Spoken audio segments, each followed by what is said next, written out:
Level playing field জাতীয় সংসদ নির্বাচনে লেভেল প্লেইং ফিল্ড নিশ্চিত করতে হবে।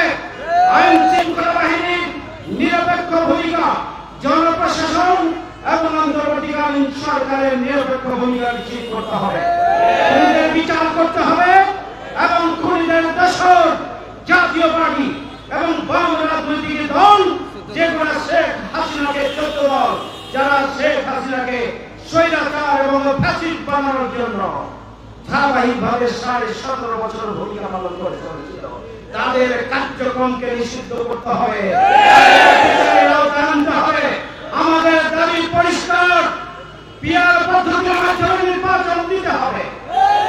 প্রিয় ভাই আমার, আমরা বলতে চাই অন্তর্বর্তীকালীন সরকার যদি গণভোট এবং জাতীয় নির্বাচন একদিনে করতে চান, আমরা মনে করি একটা রাজনৈতিক দলের ফাঁদে পড়েছেন অন্তর্বর্তীকালীন সরকার। আমরা সরকারকে হুঁশিয়ার করে দিতে চাই। আমাদের প্রধান অতিথি বলেছেন কারা কারা সরকারের মধ্যে থেকেই একটা বিশেষ রাজনৈতিক দলের উপরে আনুগত্য করে তাদেরকে ক্ষমতায় আনতে চান। জনগণের কাছে প্রয়োজন হয়ে আমরা মুখোশ উন্মোচন করব। অন্তর্বর্তীকালীন সরকারের প্রধানের কাছে আমরা দাবি জানাতে চাই, অবিলম্বে আমাদের 5 দফার দাবি মেনে নিন। নভেম্বর মাসের মধ্যে গণভোট দিন। ফেব্রুয়ারি 2026-এর মাঝামাঝি সময়ে রোজার আগেই জাতীয় নির্বাচন দিন।